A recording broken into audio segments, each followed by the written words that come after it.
Yes, well, last time we covered verse 1 and 2, here, and in this vision, Zechariah saw Joshua the high priest standing before the angel of the Lord, who was Michael, the archangel, and Satan standing at his right hand to resist him. We saw that three parties are represented in this: Michael the archangel and those the angelic host that's under him, and Satan the adversary represents the Samaritans, who were opposed to the building of the temple and who had written a letter of accusation to the Persian king trying to stop the rebuilding.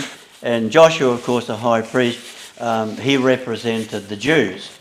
And in this scene we saw that it really summarised the position at the time.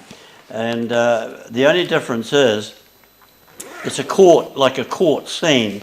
And in Jewish judicial procedure, in court, the accuser stood on the right-hand side of the one that he was accusing.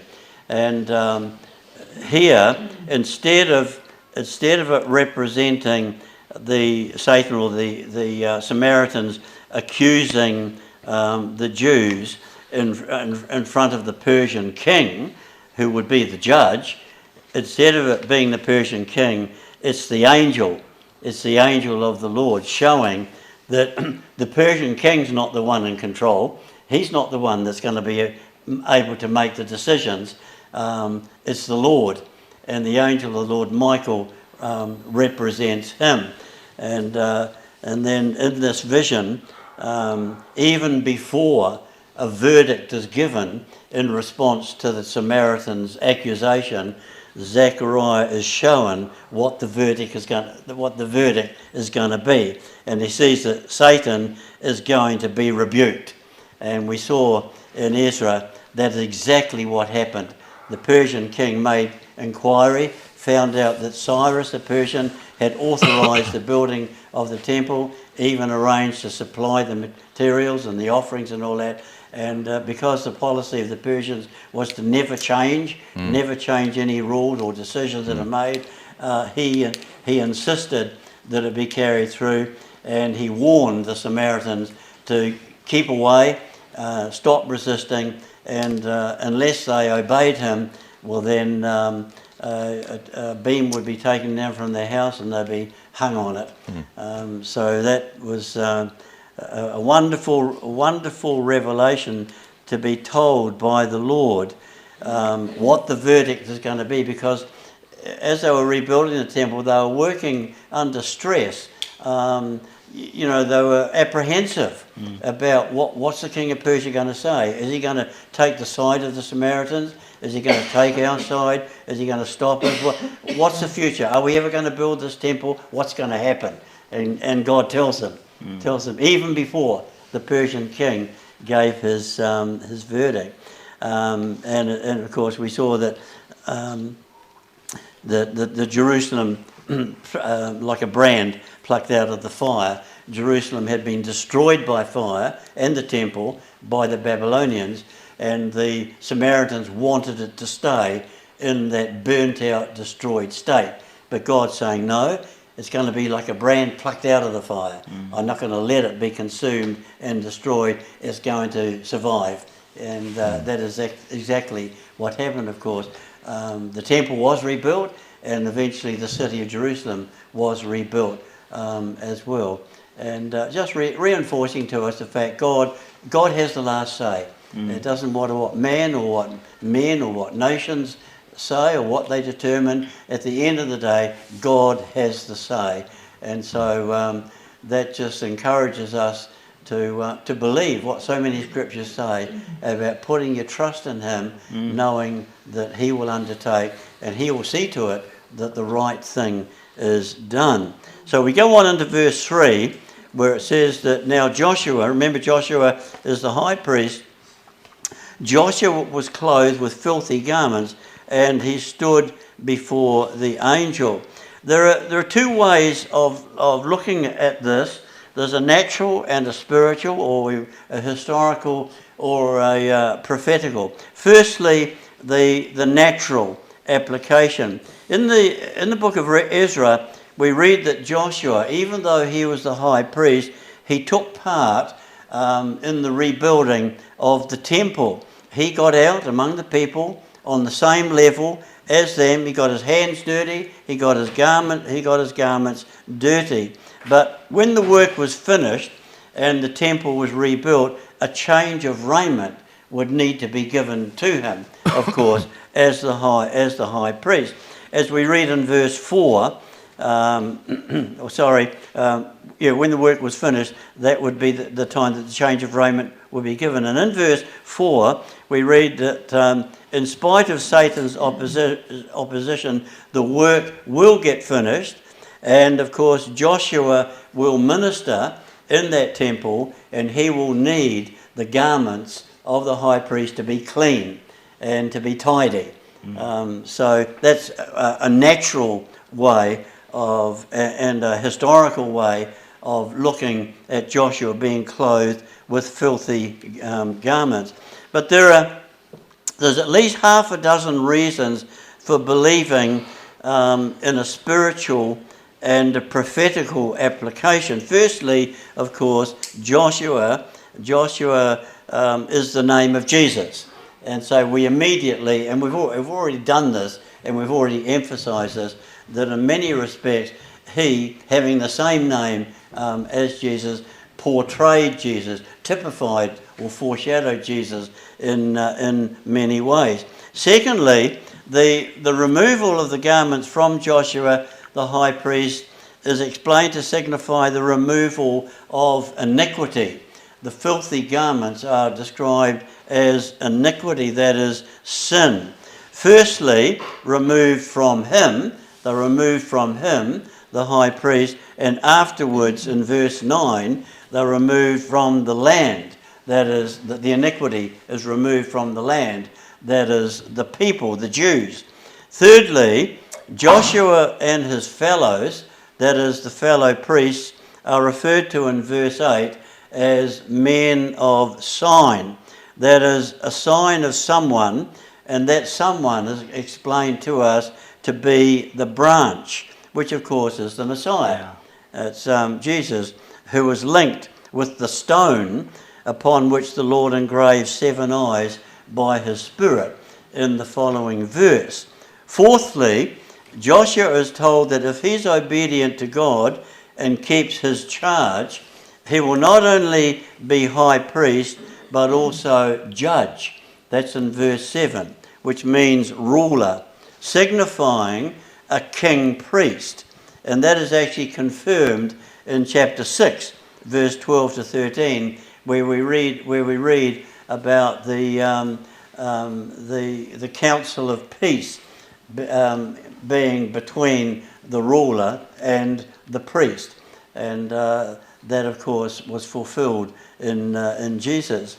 Fifthly, as a result of iniquity or sin being removed through Joshua, verse 10 refers to people living safely under their vine and fig tree, which language is applied elsewhere to the millennial reign of Christ. And sixthly, verse 7 says Joshua and his fellows will be given places to walk, or the Revised Version says the right of access among those who stand here, that is, among the angels. You're going to be given access among the angels, that is, access to heaven. It's by implication to be equal to the angels, which of course is to be immortal. So you can see how this whole chapter, it reeks of our Redeemer. It reeks of Jesus. And you can understand the Apostle Paul when he said on one occasion that there was a veil over the eyes of the Jews when reading the Old Testament. And that would include what we're reading here in Zechariah. And he said that this veil can only be taken away from them and that be able to see things properly and clearly if they accept Jesus as their Messiah. And that is so true. And if you just let your mind wander over all the many messianic prophecies. And imagine if you can't accept Jesus as your Messiah, how you could just not really make proper sense of them. And it's the same in this chapter here. By accepting Jesus as the Messiah, you can see how this chapter just reeks of him in so many different ways. Okay, if Joshua is a type of Christ and his experience is prophetical of Christ's experience, how do we understand the reference to him being clothed with filthy garments, which are explained to be iniquity, that is, sin? Well, Isaiah 53 verse 6 is a good start, because it says the Lord laid, or you might say clothed, on him the iniquity of us all. And then in verse 11 of that chapter it says, he shall bear, or we might say wear, their iniquities. And Titus in the New Testament, chapter 2 verse 14 says, this results in us being redeemed from all iniquity. Now iniquity, it clearly relates to sin, and Zechariah chapter 3 doesn't only refer to the land, that is the people having iniquity that's removed, but Joshua himself is clothed, it says. He's clothed with iniquity, signified by the filthy garments which have to be removed, which have to be replaced. This raises the question, of course, in what way could it be said that Jesus was clothed, actually clothed with iniquity or with sin? Because one thing is for certain, he never sinned. And in Hebrews chapter 1 verse 9, quoting the Old Testament, it says he loved righteousness, he hated iniquity. What does this all mean? Well, as we pointed out previously, Jude verse 23 seems to be an echo of Zechariah 3 in relation to the filthy garments. And if so, the filthy garments in Zechariah could have some sort of a link with the being spotted by the flesh, which is how Jude actually refers to it. Now, of course, spotted by the flesh can mean being stained or soiled by the sins of the flesh due to yielding to the propensity of sin which is in the flesh. Jesus, of course, didn't do that. However, he was spotted, in a sense, he was spotted by sin's flesh in the sense that he inherited the propensity to sin in his flesh, in his flesh nature.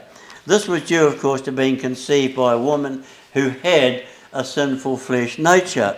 As we know in the case of all conceptions, which involves a mother impregnating the embryo with her genes, Mary impregnated Jesus with her genes, resulting in him inheriting the same sinful flesh, or the same sinful flesh propensities, resulting in him, of course, being tempted in all points like us, but never sinning. It's important for us to know being divinely begotten didn't prevent him from his embryo being impregnated with Mary's sinful flesh genes. Now, because every act of sin stems from the propensity to sin in the flesh, Jesus had to partake of it, as we know, to conquer it and to put it to death. And as has been affirmed recently, Jesus did have the same flesh. No question about that. Hebrews 2 verse 14, you can't misunderstand that language. Now, because the propensity to sin in the flesh is sin, it's actually sin in embryonic form. It's the flesh is the source. It's the springboard of sin. That is where it is resident. Paul says Jesus was made sin for us. That's how he expresses it in 2 Corinthians 5 verse 21. Now, obviously, this doesn't mean that he committed sin, but that he was made. He was clothed with a flesh nature that could sin, that had the propensity or the potential to sin. Made sin really means made with sin's propensities, made with the flesh that contains the sin power or the sin propensities. Therefore, his flesh nature is called, as we know, in Romans 8 verse 3, sinful flesh. Referring to the same flesh nature, Paul calls it in another place, body of sin. That's in Romans 6 verse 6. Sinful flesh is the body of sin, and it's actually referred to as a vile body in Philippians 3 verse 21. By comparing the various scriptures that relate to this subject, it is evident that by a figure of speech that we call metonymy, the flesh is sometimes synonymous with sin, due to it being the source of sin. And so, we find that in Colossians 1 verse 21 to 22, Paul refers to body of flesh, but in Romans 6 verse 6, he calls it body of sin. And so again, you see how flesh is used synonymously with sin. So Jesus was tempted in all points like us, which James says involves being lured or being enticed by one's own desires. That's the propensity of sin. However, he never succumbed. He daily crucified, put to death every desire that was contrary to his Father's will, and as we know, he was 100% obedient right up to his death on the cross. Once and for all on the cross, he crucified and condemned the flesh with its sinful propensities, gaining complete victory over it. And so, as Romans says, Romans 8, God sent his own Son in the likeness of sinful flesh, and as a sacrifice for sin, he condemned sin in the flesh. And of course, the good news is that all who believe that, all who believe in him and seek to follow his example of obedience, making him Lord and Master of their life, they're able to share in that particular victory. So that's my understanding of the filthy garments in relation to Jesus, and applying that, being the clothed, as it were, with iniquity. So I'll leave that open if anybody wants to comment or add to that. Just, I don't know, did you quote Romans chapter 6, verse 7? I quoted from Romans 6. You did, okay. I can't remember the verse. Romans 6 verse 6, the body of sin. Yes, it goes on in verse 7 to say, he who has died is freed from sin, and that's after verse 5 where it says, we have become united with him in the likeness of his death. And I remember as a youngster reading that, and it jumped out to me. It says, if we're in the likeness of his death, then he obviously was freed from sin by his own death. Right. Yeah. Yeah. Yes, it can cause a bit of a stumbling block to some when it says that he was made sin. He was made sin for us. But when you see the different ways, especially in Paul's writings, how he links sin with the flesh, it's the only way that you can make sense of it, because there's no way that Jesus sinned personally, but he was made sin in the sense of given the nature that contained that propensity or that power.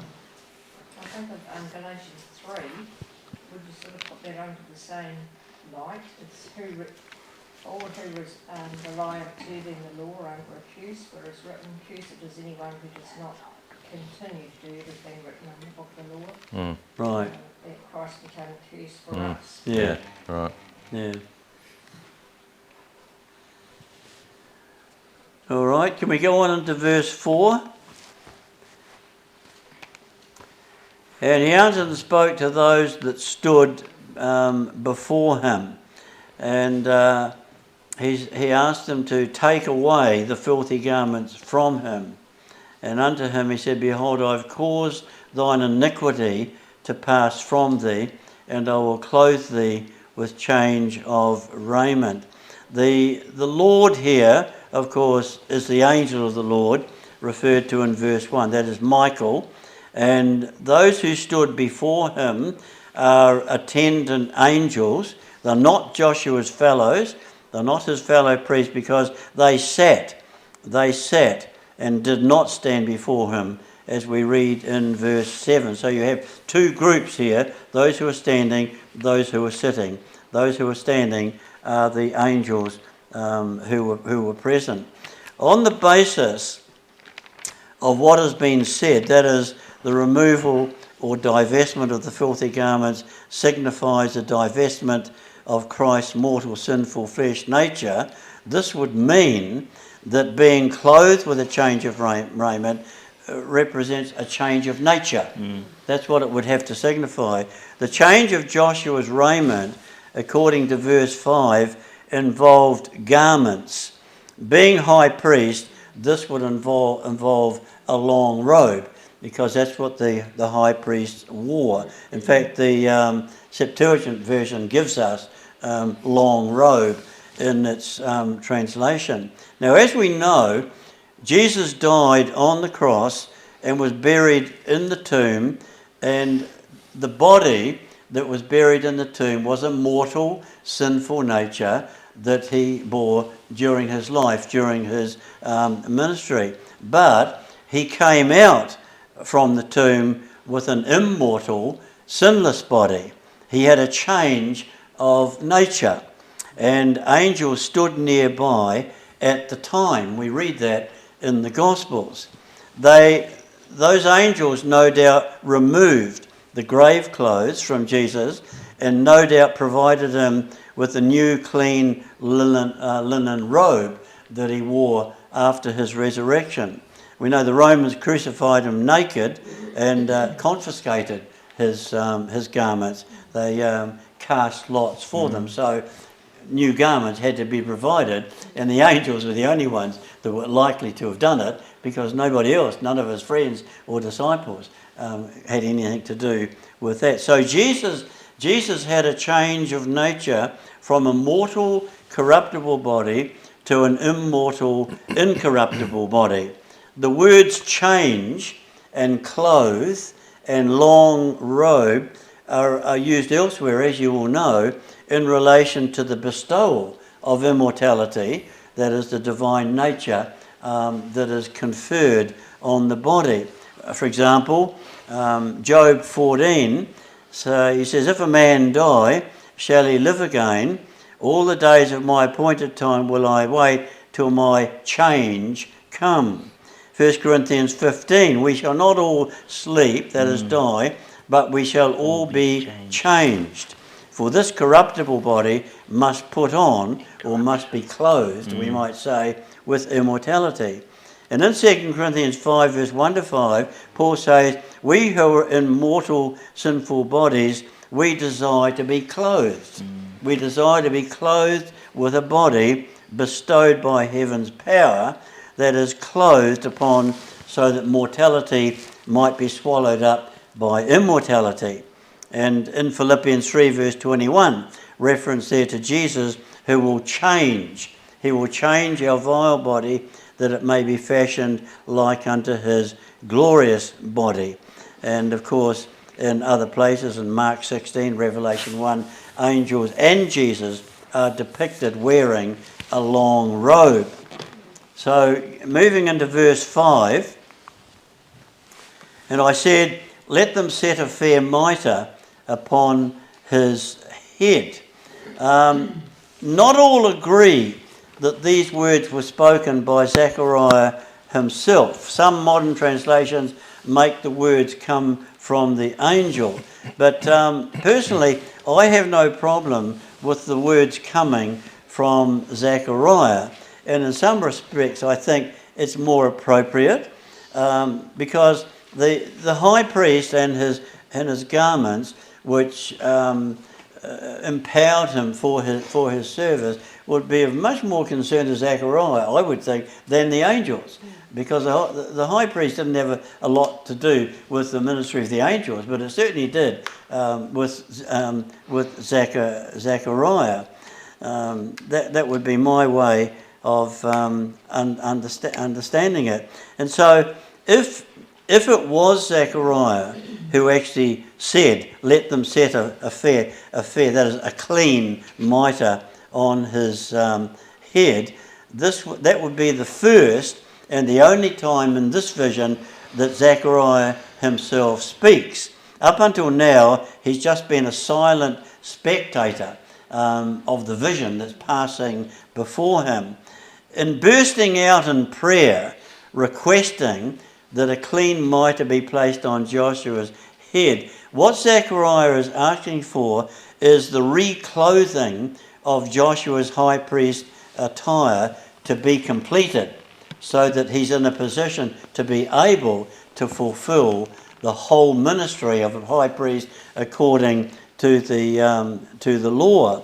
The mitre was the headdress worn by the high priest. Sometimes it's referred to as a bonnet. It was made of fine linen, and its distinguishing characteristic was a golden band placed around it, engraved with the words, holiness to the Lord, holiness to Yahweh. Now, according to Leviticus 8, verse 7 to 9, the mitre was always the last item to be put on the high priest. It was actually the glory and the complement of the high priest's attire. It was always worn on the Day of Atonement, which of course involved going into the most holy place in the temple. Without a temple, of course, the need for wearing the mitre and the priestly garments was not the same. The temple had to be there for the high priest to fulfill his service and to wear the high priest attire. The wearing of them was intimately connected with the temple service and ritual, especially, as I say, on the Day of Atonement. So Zechariah's request to put the mitre on Joshua indicates an eager desire to see him fully attired, fully equipped as high priest, ready to fulfill his office and to serve the Lord and to serve the people. And due to the need for a temple to exist in order for Joshua to fully function as a high priest and to have a most holy place to go into to make atonement, Zechariah's request implies a desire to see the building of the temple finished, resulting in having a holy place in order to fulfill the ritual involved on the Day of Atonement. So, looking at Joshua, the high priest representing Jesus, Zechariah's desire could be understood as representing the desire for God to send Messiah and to fully equip him to make atonement for sin and to be, of course, the high priest that was prophesied in some of the Old Testament scriptures. The fine linen garment, of course, represents righteousness and sinlessness, and the holiness to the Lord on the forehead epitomizes Jesus' mind and attitude. And it says in that verse 5 that the angel of the Lord stood by. The angel represents the Lord, of course, and this indicates the Lord's approval of Joshua having the garments and having the mitre placed on him. There's no sign of objection from the Lord for this to take place.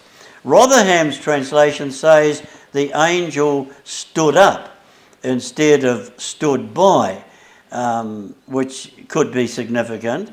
I mean, standing up can be a sign of approval and of commendation, especially when accompanied with applause. You remember in Acts chapter 7 when Stephen was being stoned, it says that Jesus was standing.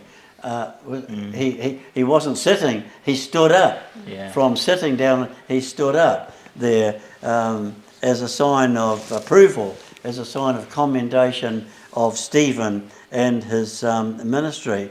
And I can very well imagine angels escorting Jesus into the throne room in heaven, and being greeted by angels, standing and applauding and worshipping, bowing before him, because the Father did say, worship him, all ye angels. And we do read in the New Testament, all angels and authorities will be subject to him, and that every knee in heaven and on earth will bow before him. Before we go into verse 6, I'll just stop in case anybody wants to say anything. I'm just amazed at how, when you look at the story that you're portraying, it puts a lot more reason to how what Christ did works. You know, like for a lot of us, we just go, well, God said because Jesus did this, therefore we can make it into his kingdom, blah. But there's none of the methodology, you know, in that statement. And you see what is going on here is exactly, like you said, a foreshadow of how Christ's role is going to do what the chief priest does. It just works. As I say, it reeks with the Redeemer. Yeah. You know, and it's just made so much more meaningful when you know that that Jesus is the one. He's the key.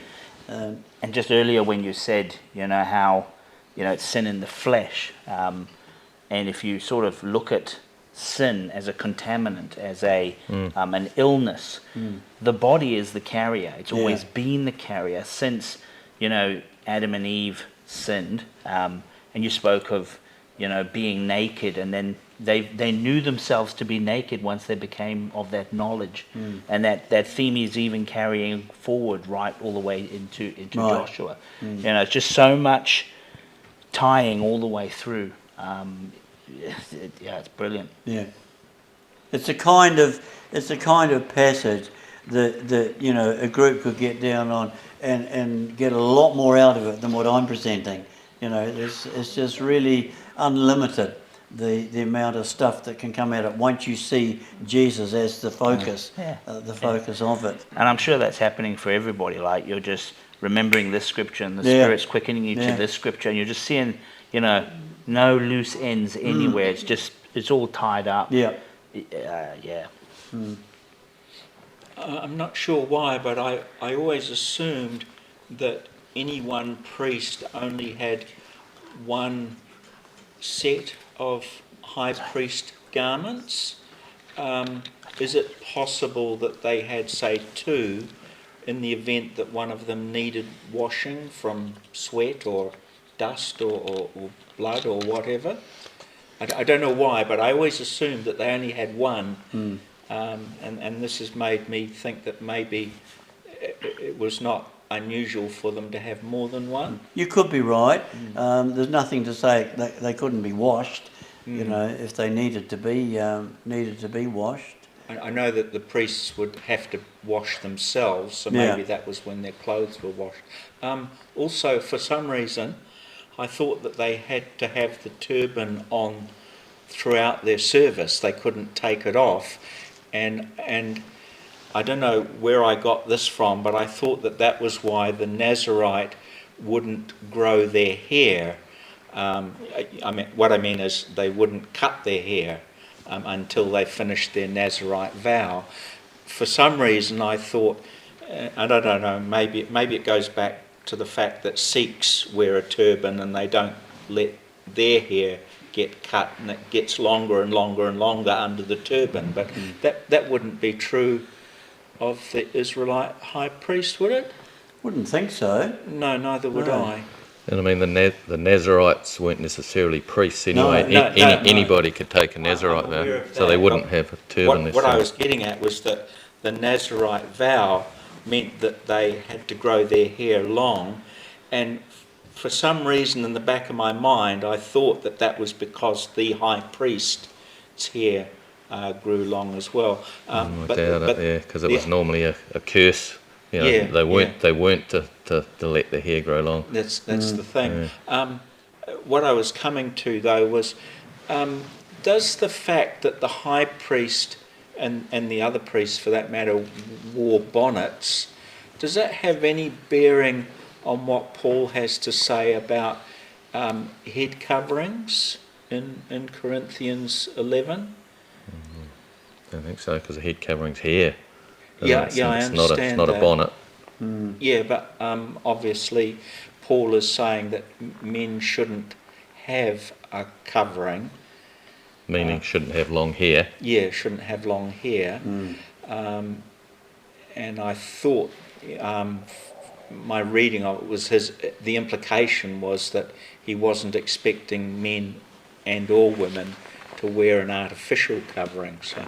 Well, it was specifically commanded in this particular, and probably maybe not the only reason, but one of the reasons for wearing it, so that it could have that engraving, holiness to the Lord. Yeah. I think that was the main feature of that, because that holiness to the Lord, I mean, the Lord wasn't into agreeing with tattooing. No. He wouldn't want it tattooed on the high priest's forehead, but it was a very significant statement to be, as it were, on the forehead, being placed on the position that it was on the bonnet, and it was representing being. It's a bit like the harlot, you know, who had on her forehead written "Mystery Babylon," because it represented her thinking, her attitude, and holiness to the Lord was represented the thinking and the attitude that should be the high priest, and pointing forward to the attitude that it was of the antitypical high priest of Jesus, was holiness to the Lord, and that was a key factor in his sanctified and sinless life. All right, we can have verse 6 and 7, Kevin. So the verse 6, the angel of the Lord, which of course is Michael, the angel of the Lord protested to Joshua. That word protested means charged. It's a charge, it's a solemn declaration indicating the solemnity and the importance of the charge which is about to be made. That is the point. And the charge is, verse 7, if you will walk in my ways, and if you will keep my charge, then you shall also judge my house, you shall also keep my courts, and I will give you places to walk amongst those who stand here. Notice the twice repeated word if. If you walk in my ways, if you will keep my charge. So the promised blessing and honour is conditional. Reminds you of Guy's talk on the word if, remember? Yeah, such an important word in many contexts, indicating that the Lord's charges, the Lord's blessings, they're conditional. They, in spite of what we say about grace, they are conditional. So the first charge is, if you will walk in my ways. Now, this is addressed to the high priest, of course, and it's not referring to fulfilling official public temple services and rituals and ceremonies. That's referred to next by keep my charge. There's two different things: walk in my ways, keep my charge. Walk in my ways relates to personal godly attitudes and conduct manifesting good godly character. In Israel's history, unfortunately, some priests kept the charge, they kept the rituals and the ceremonies and all that, but they had bad, ungodly attitudes and didn't walk in God's ways. You see, he says, if you will walk in my ways, not talk. Now, it's important to talk God's ways, of course it is, but he says walk, if you will walk in my ways. We know that just the hearers of God's ways, they're not acceptable. It's the doers, putting into practice what we hear And as Jesus said, I've come to do thy will. I haven't just come to talk about it, I've come to do thy will, O God. Another place he said, I delight to do thy will, O God. Not my will, but thine be done, he said. And of course, he did it so perfectly. So keep my charge, that he goes on to say, if you'll walk on my way, and if you'll keep my charge, that relates to public official duties and commitments, which in relation to Joshua, the Jewish high priest, that involved a lot of ritual and a lot of ceremony under the law. In relation to Jesus, the antitype, of course, it relates to keeping the law, which Jesus did. He kept the charge, he kept the law 100%, and he was a great worker in the Lord's vineyard, preaching the gospel, healing people, performing signs and miracles, and finally dying on the cross. In every respect, Jesus walked in the ways of the Lord, and he kept the charge. What the Lord wanted him to do in relation to his ministry, Jesus did it. And in John 17 verse 4, in his prayer to God, he said, I have glorified you on earth, I have finished the work you gave me to do. And that is why he said on the cross, it is finished. He'd finished the work. There was nothing left undone that had to be done. But while we're on the subject of charge, that is Solomon's serious declaration, there are a number of charges given to Christians in the New Testament. I'll read them to you. 1 Timothy 1 verse 3, this is a charge: teach no other doctrine or give heed to fables. 1 Timothy 1 verse 18 is another one: war a good warfare and hold to the faith. These are all charges. The word charge is given in relation to them. 1 Timothy 5 verse 8, provide for your own, especially your immediate family. 1 Timothy 5 verse 21, here's a charge: show no favoritism, show no partiality.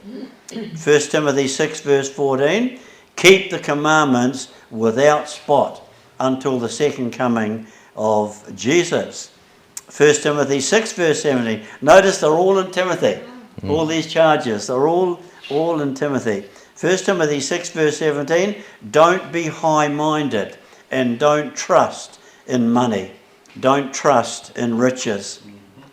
2 Timothy 4 verse 1, preach the word, be on duty at all times, reprove, rebuke, exhort, for the time will come when they will not tolerate sound doctrine.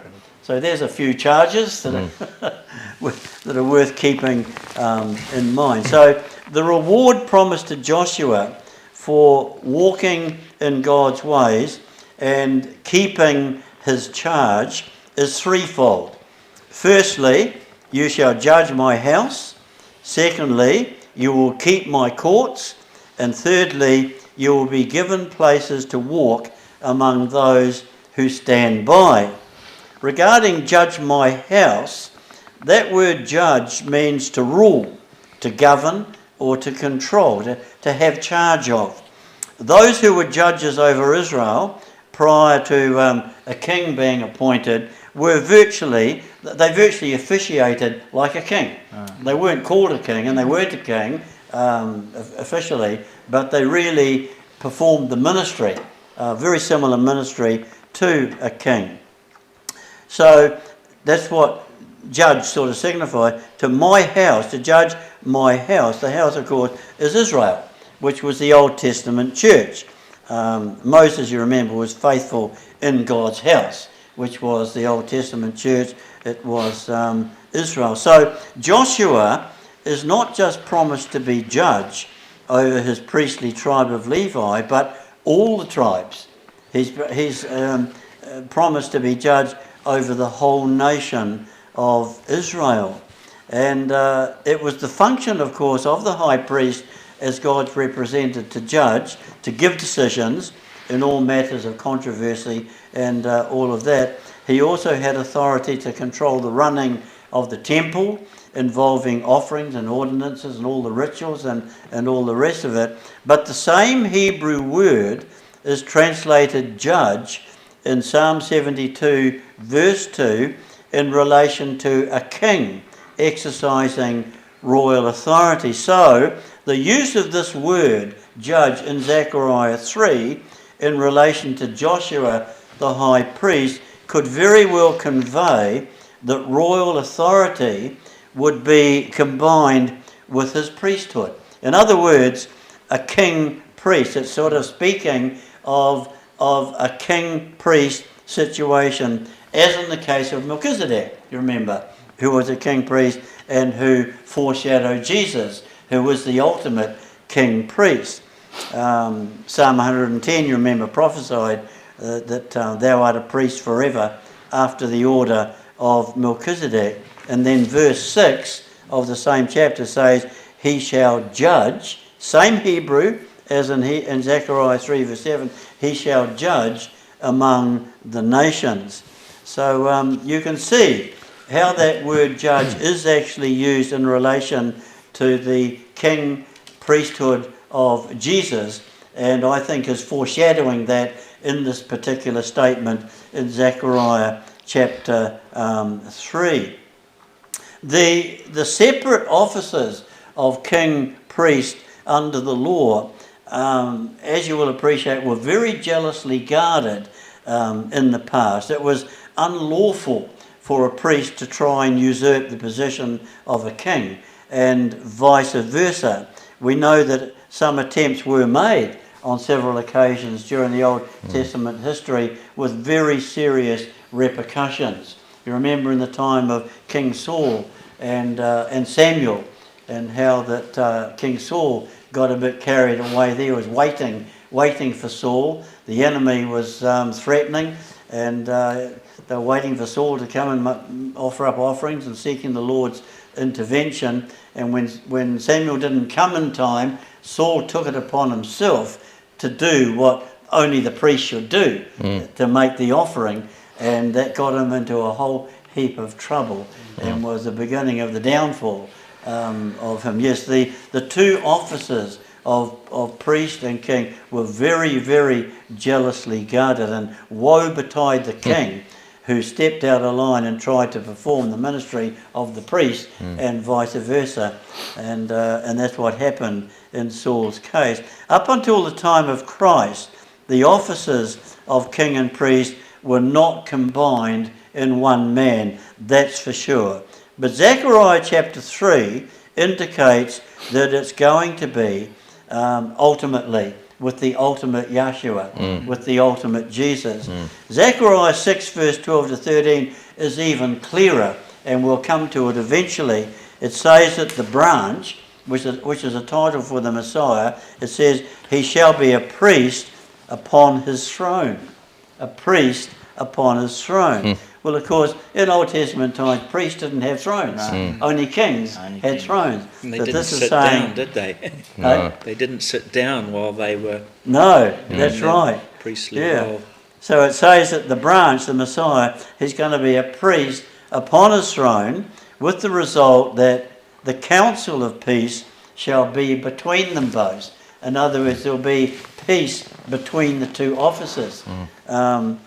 Due to both offices of king priest being combined in one man, well then the antagonisms that once disgraced these offices will not occur. There'll be peace and harmony. That's the way that it reads. And I don't know, if the thing that just went through my head is like, you know, within our own bodies we have this warring going on between, you know, doing right and doing wrong. And you've got these two roles that can be at war with each other, but once they're combined in Christ, then the same way that when we are under Christ, now that warring is put to null and void. Yeah. When it says there, you know, if you will keep my charge, inferring there's an option. Yeah. You know, the Trinitarian sort of might say, well, you know, this whole thing about Joshua being a type of Christ, and obviously that doesn't hold because Jesus was God and there was no possibility for him to sin. You know, it wasn't as if he had to make a choice. He was God come in human form and he was always going to succeed. He couldn't sin. But it reminded me very similar way in which Samuel tells David in 2 Samuel chapter 7. And he says to David, you're not going to build my house, but he says, I'm going to raise up your seed after you, and I will establish his kingdom. He shall build a house for my name. And of course, a lot of people assume, oh yeah, that's just referring to Solomon, you know, David's seed. He was going to succeed David and God would bless him or whatever. But it goes on to say, I will establish the throne of his kingdom forever. Now, Solomon didn't reign on the throne of his kingdom forever. He, in fact, died, you know, astray from God. So, you know, when he's talking about this seed of David, it's obviously talking about Jesus, because Jesus is the only one who's never sinned and is going to be able to live forever. And then he goes on to say in verse 14, I will be his father, he shall be my son. And then it says, if he commit iniquity, I will punish him with the rod of men. Again, exactly what we're reading here. The Messiah, Jesus, the promised seed, he had a choice. Yeah. He could have committed iniquity. Right. And it also reminded me in Psalm 2 verse 8, the Lord writes there in relation to Jesus, again it's messianic, and it says, you know, ask of me and I will give you the nations as your inheritance. So again, it's just showing you Jesus had to make a choice to obey, but he had to ask of God. Right. It wasn't just God come to earth, being a human, sort of going through the motions of, you know, being a human, dying sinless, whoop-de-doo, God couldn't sin anyway, and then goes back to being God who inherits everything anyway. There was a choice to be made. There was a request that had to be made for the Messiah to actually inherit all things. So, you know, all of those things confirm Jesus wasn't a Trinitarian person. He wasn't someone who was God come to earth. He was very much human, could have sinned, could have committed iniquity. Yeah. His flesh. You was could corrupt. imagine Jesus during his life. We know he read the scriptures. He studied it. He knew the scriptures like the back of his hand. He knew this. He knew, and when he read this, he would read it as being directed to him. See, he would read the angel of the Lord protested to Jesus, saying, "Thus say the Lord of hosts, if you walk in my way," that would be personal to him. He'd know that it really is referring to him and applying to him, and quite amazing. You know, but then again, there are lots of scriptures that we can read as if they're written for us. Anyway, our time as well has truly got away on us, so we'll come back to that another day.